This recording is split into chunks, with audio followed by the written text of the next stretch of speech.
No 6º mês, o anjo Gabriel foi enviado por Deus a uma cidade da Galiléia chamada Nazaré, a uma virgem desposada com um homem chamado José da casa de Davi.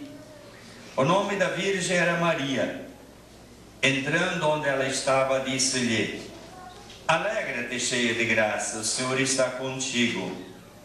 Ela ficou perturbada com essa palavra e pôs-se a pensar qual seria o significado desta saudação. O anjo, porém, acrescentou: Não temas, Maria, encontraste graça junto de Deus.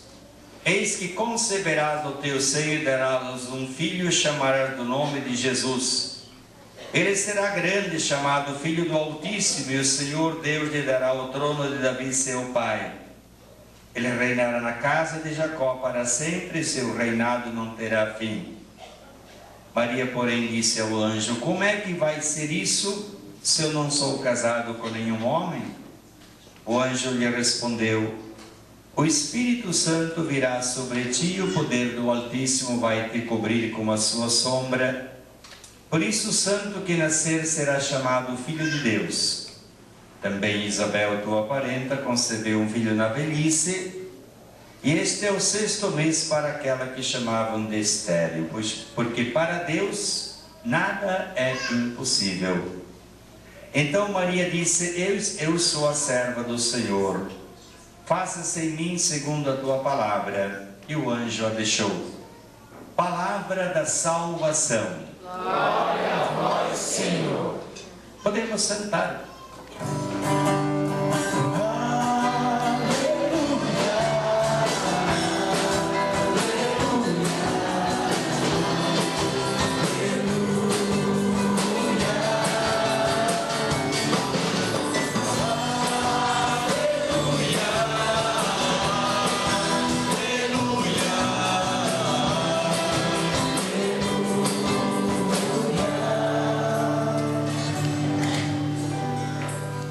Boa noite mais uma vez, né? No mês de maio nós temos no dia 13, como já foi colocado no comentário inicial, né? Exatamente a presença de Maria celebrada no dia 13 de maio de Nossa Senhora de Fátima, nosso devocional. Então é importante que nós também reverenciemos a Maria, nossa mãe, nesse dia tão importante para toda a cristandade. Pode deixar, tá bom. Para afastar, só afastar. Aí, pode, obrigado. Então, certamente nós conhecemos muito sobre Nossa Senhora, né?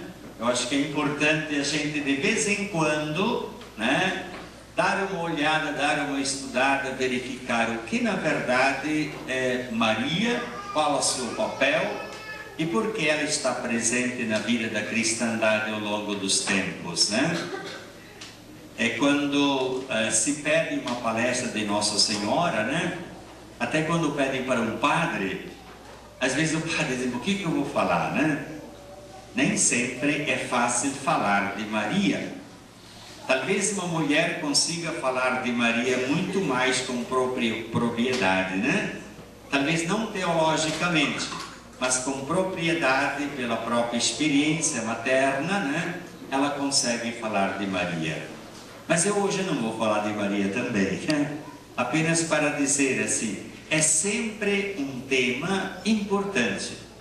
É sempre um dado da fé cristã que ele é fundamental, ele deve, digamos, tocar o nosso coração, mexer na nossa cabeça, mexer inclusive no nosso pensamento, nos nossos sentimentos, porque em Maria exatamente aconteceu algo que nós nem sempre conseguimos entender, compreender.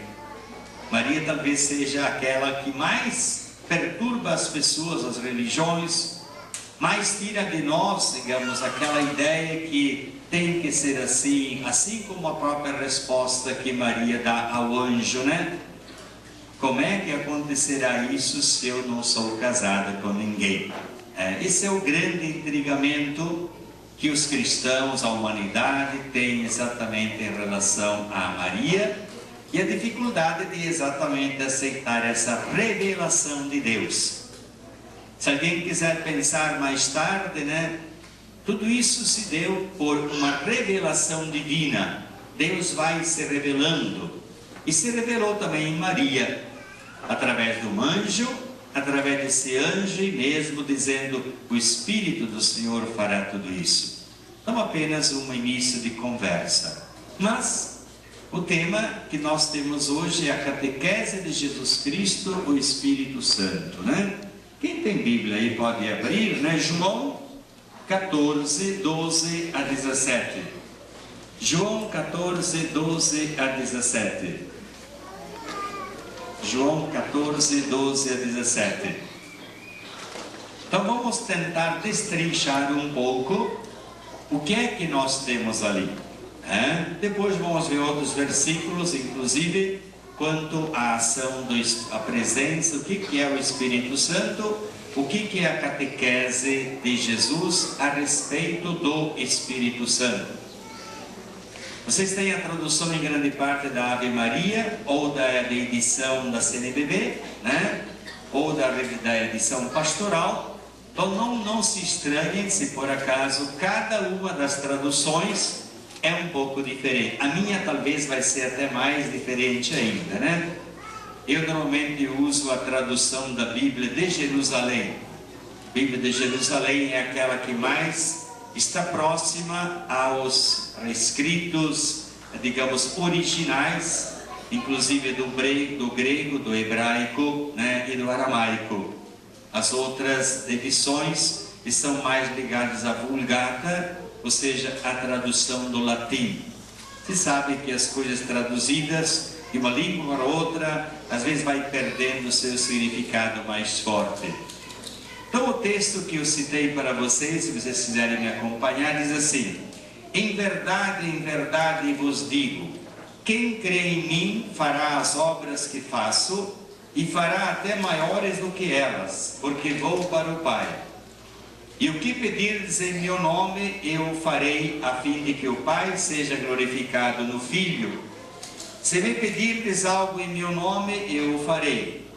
Se me amais, observareis meus mandamentos, e rogarei ao Pai, e Ele vos dará outro Paráclito, para que convosco permaneça para sempre, que é o Espírito da verdade, que o mundo não pode acolher, porque não o vê nem o conhece, mas vós o conheceis, porque permanece convosco. Então vamos tentar olhar nesse texto alguns temas, alguns tópicos, diríamos quase importantes. Eu fiz questão até de elaborar alguma coisa, para que a gente não se perca e cada um talvez possa voltar para casa com esses pensamentos um pouco mais fixos, né? Em primeiro lugar, né? O que é crer ou ter fé? O que é crer ou ter fé? Aparece aí, né? Diz assim: se vocês, quem crê em mim, fará as obras que eu faço. Quem crer? Então, o que é na verdade crer ou ter fé? Na carta aos Hebreus, e certamente vocês sabem, o único livro da Bíblia que traz uma definição da fé. É o único livro de toda a Bíblia que encontramos uma definição de fé. Veja, depois você pode consultar em casa, na carta aos Hebreus, no capítulo 11, versículo 1. Lá diz assim: a fé é o fundamento do que se espera e a convicção das realidades que não se veem. Claro que Paulo vai dizer em relação à fé deística, ou a fé teológica, a fé em Deus. Por isso ele coloca assim, né? Exatamente repetindo: a fé é o fundamento do que se espera. Se você espera por alguma coisa, se você é alguma coisa, você o é por quê? Você acredita em você. Se algum dia alguém não acreditar que vai acordar vivo, de repente poderá estar morto. Se não acreditar que consegue fazer as coisas, jamais vai fazer as coisas, né?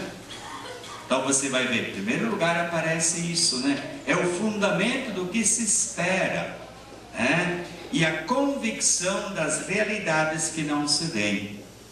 Então a fé não é só lá para cima, a fé é aqui também. Se você acredita que tem essas coisas todas, você vai acreditar que consegue fazer mais. Você vai acreditar também que pessoas têm a mesma fé e o mesmo poder, e que elas talvez possam fazer até coisas que você jamais haveria de imaginar que elas viessem a fazer. Será que, por exemplo, os vossos pais, sendo vivos ou não, quem é um pouco convertido, quem segue a palavra de Deus, será que acreditaram, perceberam, intuíram, visualizaram o que vocês iriam fazer? Na certa que não. A minha mãe certamente jamais visualizou, viu um padre vir aqui trabalhar em Itajaí, por mais que ela conhecesse. Mas na fé dela, ela disse: o meu filho, se vai ver esse padre, ele vai talvez trabalhar em tantos lugares que ela nem conhecia, né? Nem conhecia. Uma oportunidade ele veio, não era padre ainda, a conhecer São José dos Campos, né? Coitada dela, uma analfabeta. Ela foi, colocaram no ônibus, eu esperei lá, não tinha avião naquele tempo, ou se tinha, era muito caro, né? Na volta coloquei no ônibus em São Paulo, e lá vi que uma senhora, uma moça, disse: o senhor precisa de alguma coisa? Assim, minha santa, se você puder acompanhar esta minha mãe até a rodoviária, eu acho que foi aqui em Itajaí, né? Até aqui em Itajaí você acompanha. Quando chega lá, diga para ela: ó, a senhora já chegou. Pois olha, ela foi e voltou sem problema nenhum. Jamais ela poderia imaginar de que um dia pudesse ir, suponhamos, a São Paulo, viajar sozinha e assim por diante. Então, também devemos acreditar nas coisas que nós não vemos, mas que nós podemos realizar. Isso é um pouco a fé.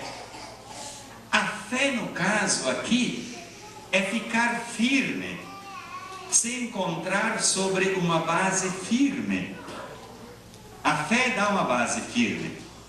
A fé faz você encontrar-se em cima de um dado que você é capaz de fazer, e existe. Quem não se baseia em cima de uma base firme, lamentavelmente, humanamente, será sempre fracassado. Nunca vai dar certo. E pior é que atribui as coisas ao azar ou porque fizeram alguma coisa, né? Quem não tem base firme. Quem não tem base firme na religião, também qualquer babaca que fale sobre religião de Bíblia é capaz de convencer você. Qualquer pessoa é capaz de convencer você. Então veja, agora, se eu tenho uma base firme, humana, intelectual, psicológica, religiosa, se eu sei distinguir que muitas coisas que nós cristãos católicos temos é uma herança, é um testamento, é uma sequência de 2000 anos de vivência do cristianismo. Não saberia dizer daqui a 100 ou 200 anos se aquilo que hoje nós vivemos será vivido pelos nossos futuros. Não sabemos. Mas se eu acredito, tenho confiança, e mesmo se eu tenho conhecimento dessa realidade, não vou me deixar influenciar jamais pelas religiões que dizem que nós estamos errados, que adoramos santos, que temos Nossa Senhora não sei o que lá, e assim por diante, né? Eu perguntaria, será que as pessoas de outras religiões, não só em relação a isso, né? Mas as pessoas que dizem que não tem Deus, que vocês católicos são babacas, né? Será que daqui a 50 anos os segmentos, os seguidores deles vão continuar mantendo-se em cima da mesma tecla? Certamente que não. Certamente que não. Então veja, um dos aspectos importantes, né? A fé é entender, é uma base, se encontrar sobre uma base firme. Esta mesma maneira de entender a fé está em Isaías,